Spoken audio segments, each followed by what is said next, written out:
Bonjour à tous, j'espère que vous allez tous très bien. Aujourd'hui, je voulais vous faire un apport sur la cohérence cardiaque, qui est une technique qui permet de gérer ses émotions, mais pas que. Je vais vous expliquer tout ça. Pourquoi je voulais vous faire un apport là-dessus? Parce que je trouve que la cohérence cardiaque, on en entend de plus en plus parler, aussi bien dans le milieu médical que dans les écoles, que dans les entreprises, etc., quand il y a des formations sur la gestion du stress. Mais c'est parfois mal expliqué, mal compris et mal pratiqué. Et quand on ne comprend pas quelque chose, eh bien on a du mal à l'intégrer, on a du mal à comprendre comment ça fonctionne et quels sont les effets bénéfiques. Et du coup, on a tendance à le laisser un peu de côté, à l'oublier complètement. Et on passe à côté d'un outil extrêmement puissant qui a un effet très positif sur notre santé physiologique et sur notre santé mentale également. Donc ça peut influencer nos comportements, nos relations avec les autres, ça peut influencer notre santé, tout simplement. Je vais vous expliquer un petit peu tout ça.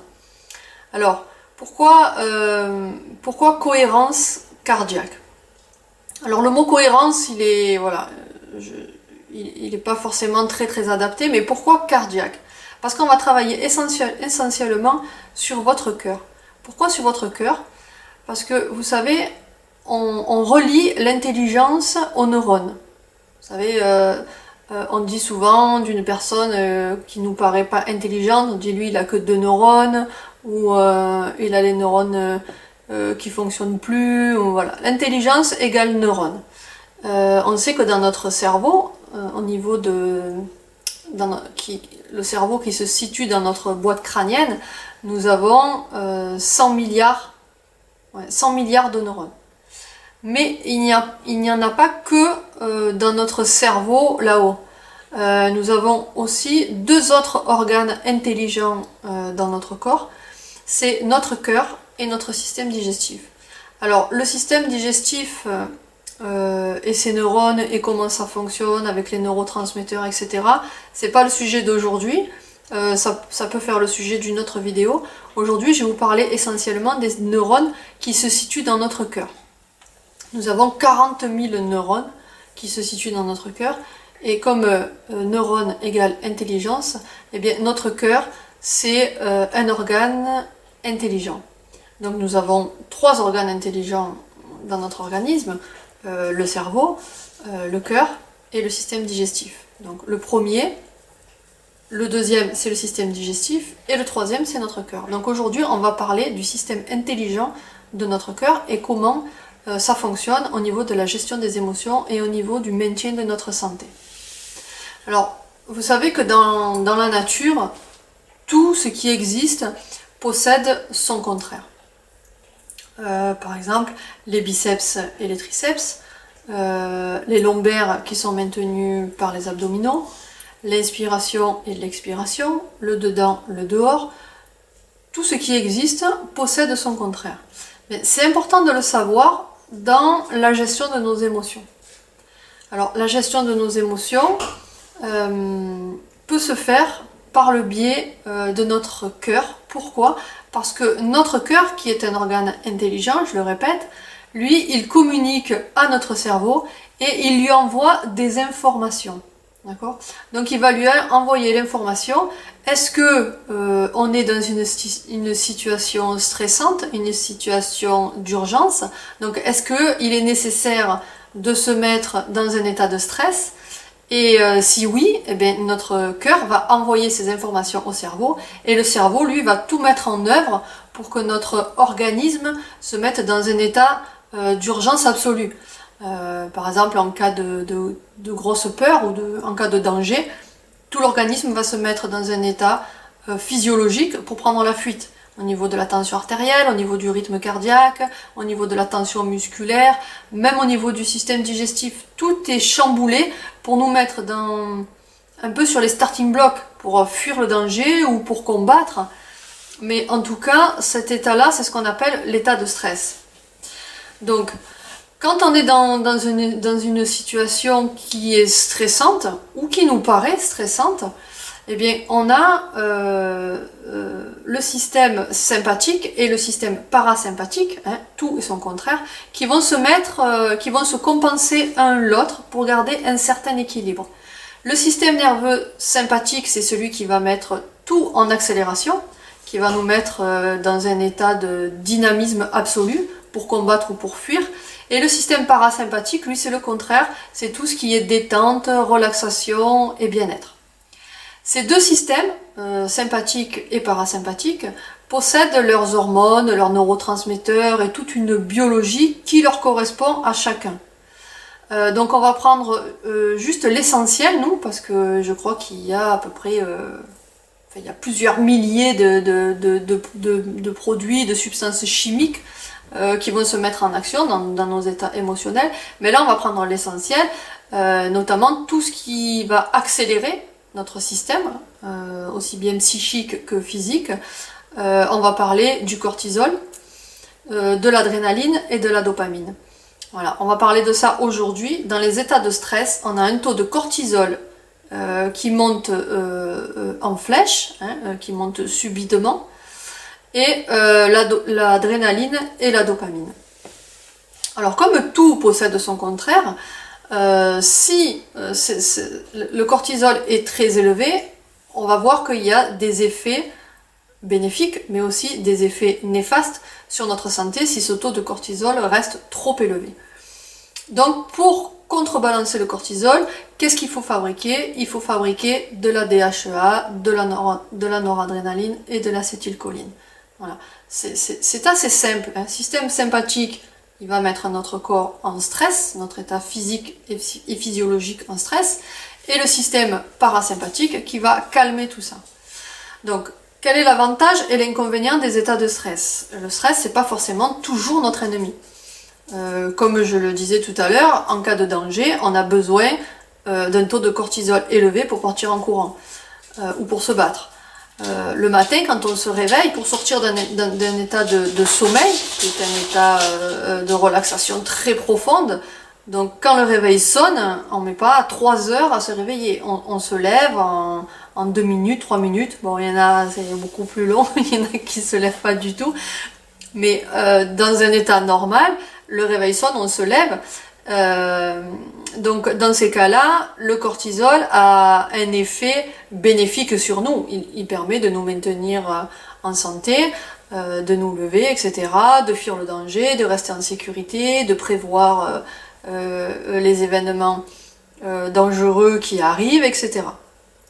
Le problème, c'est lorsqu'on est dans un état de stress chronique, d'anxiété chronique, de peur chronique, et bien ce taux de cortisol là, il reste élevé constamment. Alors, quels effets ça a sur notre organisme? Eh bien, ça a des effets dévastateurs et ça a des effets nocifs sur notre psychique et sur notre santé physique. Par exemple, vous faites une grosse colère, hein, vous faites on va dire une colère de 5 minutes, vous êtes vraiment au taquet dans la colère, vous êtes à fond. Eh bien, sachez que pendant 5 heures, votre taux de cortisol va être très élevé. Donc pendant 5 heures, vous allez être à fleur de peau, vous allez avoir une tension artérielle élevée, vous allez avoir des défenses immunitaires qui vont baisser. Pourquoi? Parce que le corps va essayer de dégager ce cortisol. Et pour dégager ce cortisol, c'est le système immunitaire qui va se mettre en action. Et du coup, celui-ci étant occupé à chasser le cortisol, il va être moins vigilant sur toutes les maladies, les bactéries, les virus, les infections, etc. qui peuvent vous solliciter. Donc vous risquez de tomber malade beaucoup plus facilement. C'est pour ça que les personnes en état de stress chronique déclarent des pathologies beaucoup plus fréquemment, et des pathologies parfois très graves, justement parce qu'ils ont un état de stress, un taux de...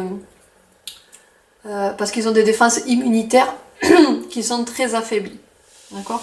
Donc cet état de stress, cette montée de cortisol va entraîner donc une baisse des défenses immunitaires.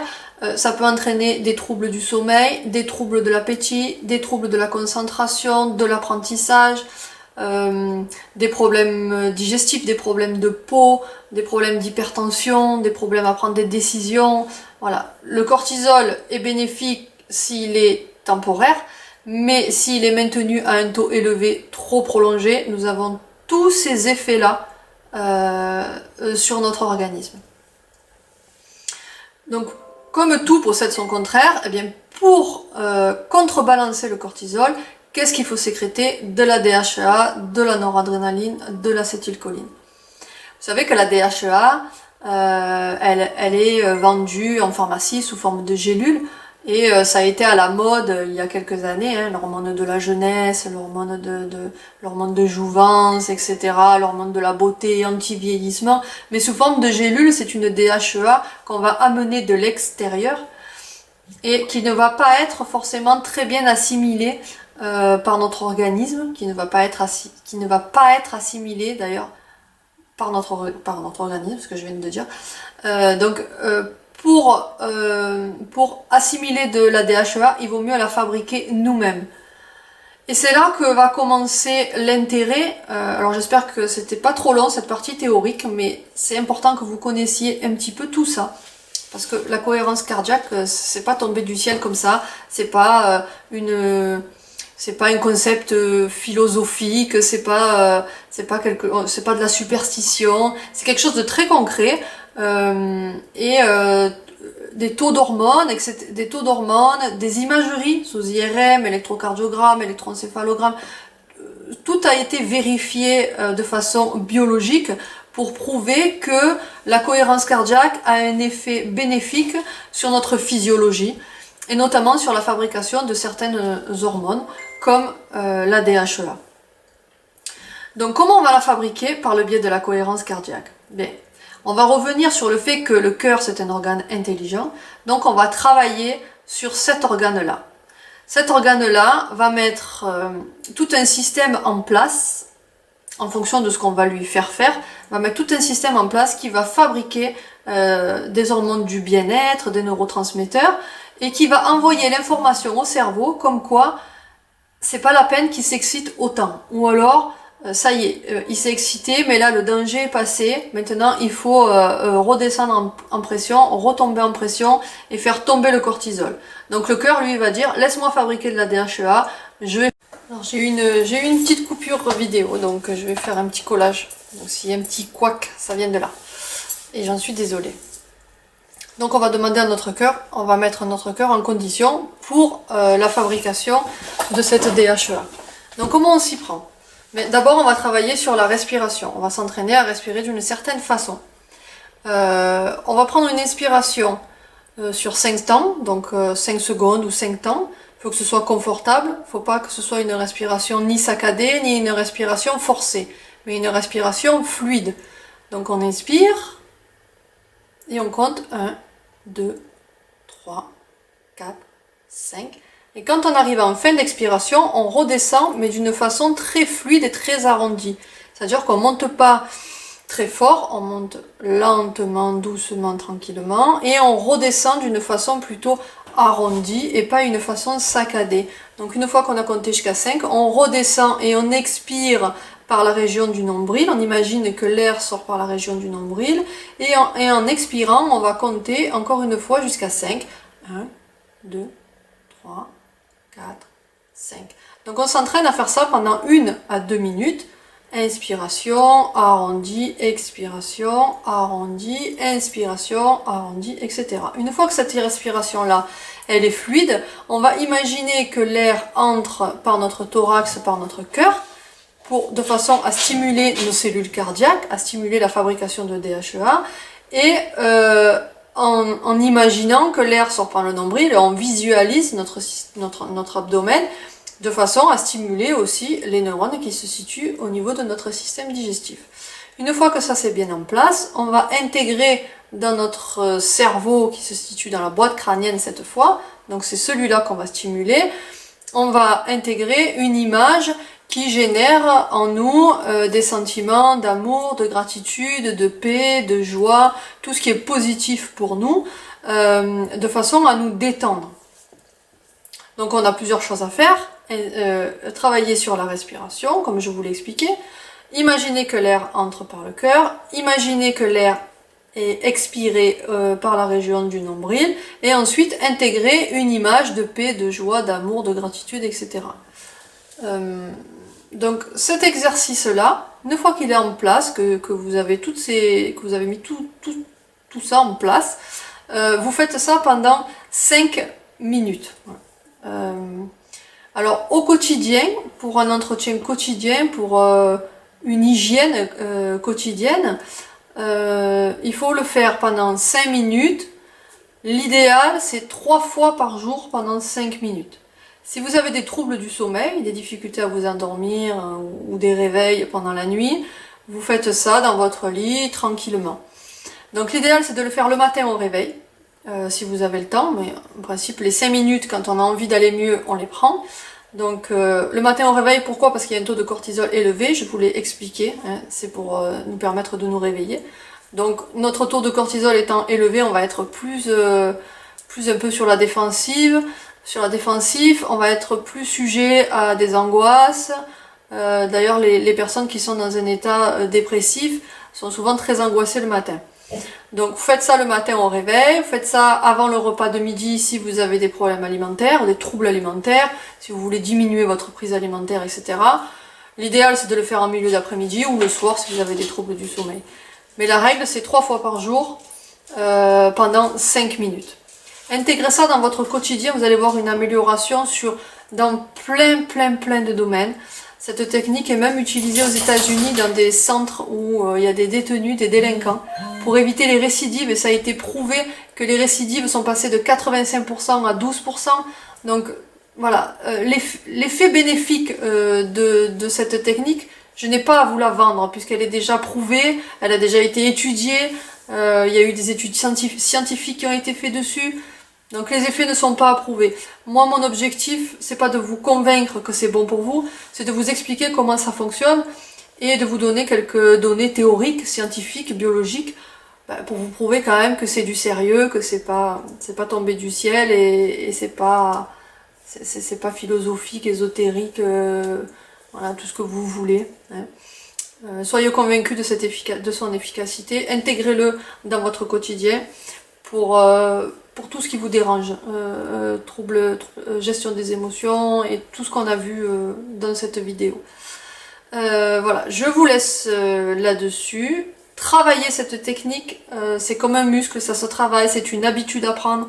Peut-être que vous n'allez pas le faire 3 fois tout de suite, tous les jours. Hein. Et si vous n'arrivez pas pendant 5 minutes, faites-le pendant simplement 1 minute, 2 minutes. Soyez dans une logique de progression et d'apprentissage. Et puis vous allez voir les effets bénéfiques très rapidement. Voilà. Encore une fois, mettez des pouces. Moi j'adore quand je vois des petits pouces. Je vous fais de gros bisous. Vous pouvez partager cette vidéo, vous pouvez poser des questions, vous pouvez revoir cette vidéo. Le but c'est que ça vous serve pour votre bien-être, pour votre santé mentale et psychologique. Gros bisous à tous, à très bientôt. Bye bye.